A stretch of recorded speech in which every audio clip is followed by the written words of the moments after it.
조선 왕조의 472년 역사를 담은 조선 왕조실록. 국내 사서 중 역사적 가치가 가장 높다고 평가되는 조선 왕조실록에는 왕실의 대소사부터 작은 변두리 동네의 이야기들까지 아주 다양한 분야의 기록들이 실려 있습니다. 그 중에는 그 내용이 아주 이상하고 신비로운 것 또한 포함되어 있죠.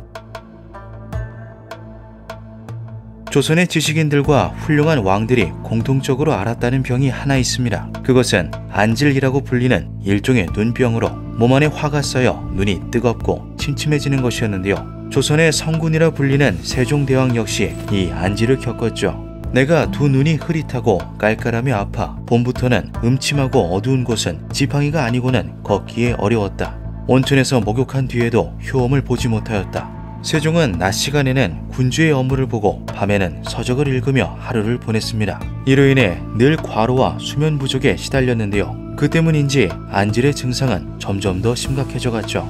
세종 23년 4월 9일자의 기록에 내가 안질을 얻은 지 이제 4, 5년이나 되었는데 왼쪽 눈이 거의 실명하다시피 하였었다라는 말까지 남아있는 것으로 보아 당시 세종이 앓았던 눈병의 상태는 꽤 심각했다는 것을 알 수 있습니다. 그렇게 3년의 시간이 더 흐른 어느 날 어떤 이가 찾아와 안질의 해결법에 대해 이야기합니다.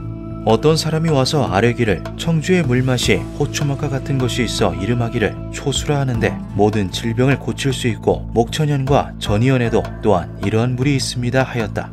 이에 세종은 안질을 앓고 있던 환자들을 곧장 청주로 보내 초수로 목욕을 해보라 명합니다. 이후 돌아온 이들은 안질이 조금 나았습니다라고 고했고 세종은 직접 청주 초수로 행차하게 되죠. 세종 26년 2월 28일 세종은 왕비와 세자 여러 신하들을 이끌고 출궁하여 3일에 걸친 이동 끝에 초수리에 도착합니다. 이후 세종은 그곳에서 2달간 요양을 하는데요. 하지만 초수는 생각만큼 놀라운 효험을 보이지는 않았습니다. 온천역보다는 확실한 차도를 보였으나 힘들게 행차하여 요양을 할 정도는 아니었죠. 이후 세종은 청주 초수로의 행차를 거절합니다. 하지만 세종이 초수에 대한 미련을 버린 것은 아니었는데요. 세종은 저번 보고를 통해 목천연과 전이연에도 이러한 물이 있다는 것을 파악하고 있었고 이에 전이 초수를 살펴보기로 합니다. 하지만 여기에는 큰 문제가 있었습니다. 전이는 궁궐에서 250리나 떨어져 있던 곳이었기 때문인데요. 이는 걸어서 일주일, 말을 타고도 3일이 걸리는 먼 거리였죠. 이에 세종은 초수를 궁궐로 올려보낼 방법을 모색합니다. 초수는 우물터에서 퍼올린 뒤 시간이 지체될수록 그 효험이 떨어진다고 알려져 있었습니다.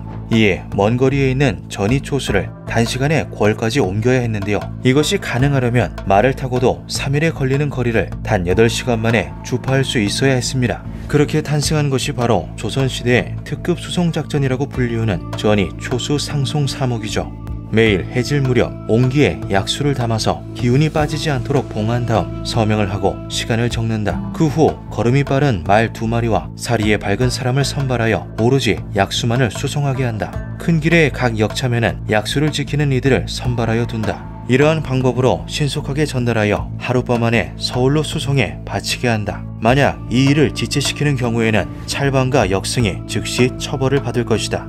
이 한 라인은 아주 빠르고 효율적이었고 세종은 아침마다 갓 조달된 초수를 마시고 세수를 하며 하루를 시작할 수 있었습니다. 그리고 이것은 상당한 효과를 보았던 것으로 보이는데요. 세종은 이후에도 초수를 이용한 치료를 계속하였으며 초수가 솟아나오는 터들을 찾아다니기도 하였습니다. 초수터가 발견되면 그곳에 경계를 세우고 엄격하게 관리하여 오염물이 섞이지 않도록 할 것을 지시하기도 했죠. 초수의 덕을 본 것인지 세종 31년의 기록에는 안질이 이미 나았다라고 기록되어 있기도 한데요. 이후 초수는 왕의 물이라고 불리며 극진한 대접을 받게 되죠. 이것은 일종의 약수로 보이나 일반적인 물이 아닐 수도 있다는 의견 또한 있습니다. 그 근거는 초수가 기록된 다른 문헌을 통해서 찾아볼 수 있는데요. 조선 전기의 문신 이륙이 당시 여러 인물들의 일화를 엮어 만든 기록집 청파극담에는 이러한 구절이 남아 있습니다.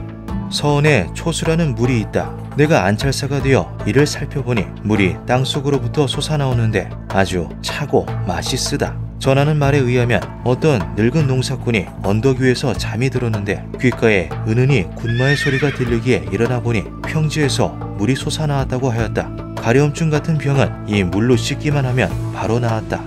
이륙은 안찰사로 있던 시절 초수라고 불리는 신비한 물을 발견했다고 기록하였습니다. 초수는 신통한 영약의 역할을 하였으며 논에 가져다 댈 시 땅이 비옥해졌다고도 하였죠. 하나 기이한 것은 이후 이륙이 덧붙인 말이었는데요. 초수에 뱀이나 개구리가 뛰어들기만 하면 숨도 쉬지 못하고 곧 죽어버렸다.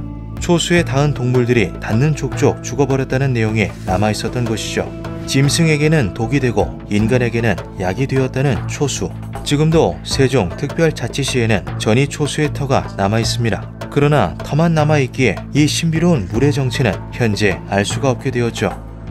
과연 왕의 병을 낫게 하고 모든 병을 치료한다고 알려진 초수의 정체는 무엇이었을까요? 기묘한 밤이었습니다.